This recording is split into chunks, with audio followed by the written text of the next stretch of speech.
Welcome back, listeners. Today we're stepping into a world that's captivated imaginations for centuries.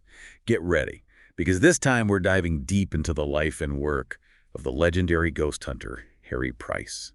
And he was quite the character, too. But you're right, he wasn't just any ghost hunter. Yeah, he seems like more than just a guy running around with an EMF reader. What set him apart? Well, for starters, Harry Price was a skeptic.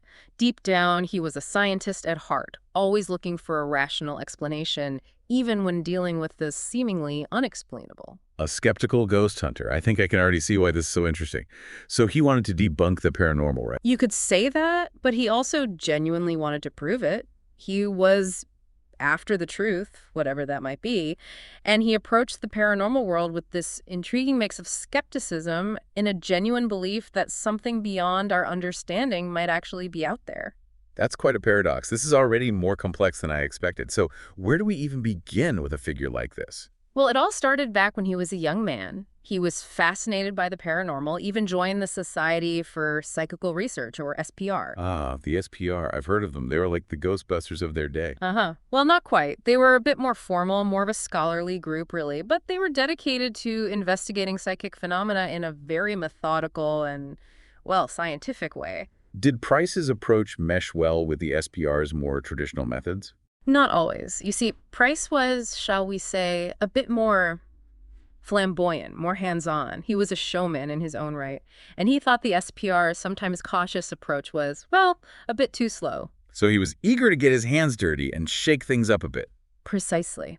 And that difference in approach, that desire to delve into the unknown with a bit more gusto, shall we say, eventually led him to establish his own organization, the National Laboratory of Psychical Research. Ah, a bit of competition in the world of the paranormal. You could say that. But it also speaks to Price's determination. He wasn't afraid to forge his own path and challenge the status quo. He was, in many ways, a pioneer in his own right. And he brought a unique set of skills to the table, didn't he? After all, this was a man who knew a thing or two about illusions and trickery. Absolutely. Before diving headfirst into the world of ghosts and spirits, Price was a stage magician. A magician. No way. Oh, it's true. He even wrote several books on magic and illusion. And that background proved to be an invaluable asset when investigating supposedly supernatural phenomena. I can only imagine. He'd be able to spot a fake seance a mile away. Exactly. He could see through the tricks the illusions used to convince people they were witnessing genuine paranormal activity. So, in a way, his knowledge of magic gave him a kind of superpower in the realm of the supernatural. He could say that. He had a unique advantage, an ability to discern between what was genuinely unexplainable and what was just clever stagecraft. I'm guessing that didn't make him very popular among the spiritualists and mediums of his time, did it? You're right about that. He ruffled quite a few feathers in his day. You know, it's interesting. Price's work often pitted him against those who truly believed they were communicating with the dead or channeling spirits. It sounds like a clash of worldviews.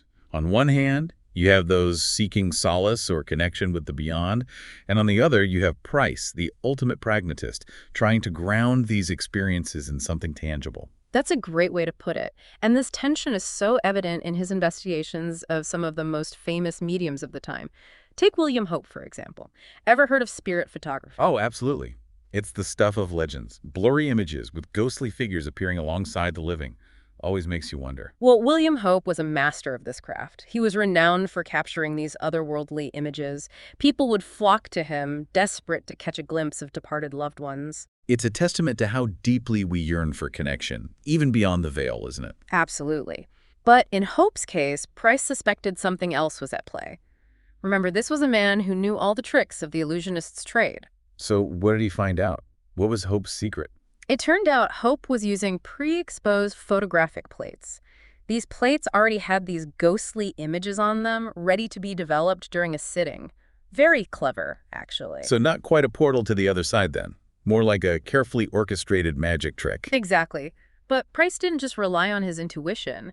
He decided to put Hope to the test, in a very clever way, I might add. Okay, I have to hear this. How did he expose him? He attended one of Hope's seances, but he brought his own marked photographic plates. Oh, he was a master of it.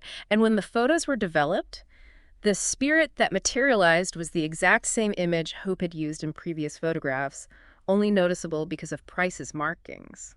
busted. That's amazing. Price was like the Sherlock Holmes of the supernatural, always one step ahead. He had a knack for it, that's for sure. And his investigations into other mediums of the time revealed similarly cunning deceptions. There was Eva Carrière, famous for producing ectoplasm. Ectoplasm. It sounds so creepy and mysterious. It was said to be the physical manifestation of spiritual energy, this weird substance that would ooze from mediums during seances. So what did Price make of Carriere's ectoplasm? He was, as always, skeptical. He thought she might be regurgitating it, that it wasn't this mystical substance at all. Regurgitating. Oh, that's just not right. But did he have any proof? He did. Price had the ectoplasm analyzed, and you know what they found. Chewed up paper, cloth, even bits of magazines. You're kidding. All that for some chewed up paper and old magazines. It seems almost comical, doesn't it? But for those who believed, it was a matter of faith, of connecting with something beyond. Price's work was a direct challenge to those deeply held beliefs. And he faced quite a bit of backlash for it, I imagine. Absolutely. But he never backed down from a challenge, always stood by his findings. And then there was George Valentine, a direct voice medium. He claimed to channel spirits who would speak through this trumpet-like device during seances. I've heard of that. It sounds pretty spooky. Oh, it was quite the spectacle. In one seance, Valentine even claimed to channel the spirit of an Italian composer, speaking fluent Italian, no less. Now that's impressive, even if it's a trick. But Price was meticulous in his documentation. He transcribed this entire seance, word for word. Talk about dedication. What was he hoping to find? Well, he compared his transcript to an Italian phrasebook he had. Wait, don't tell me.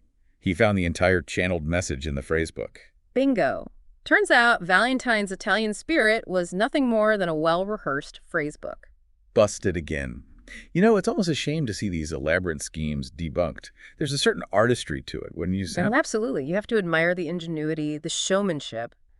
But Price's work was about more than just exposing fakes. It was about getting to the heart of what drives people to believe, to seek meaning and connection in a world that often feels chaotic and uncertain.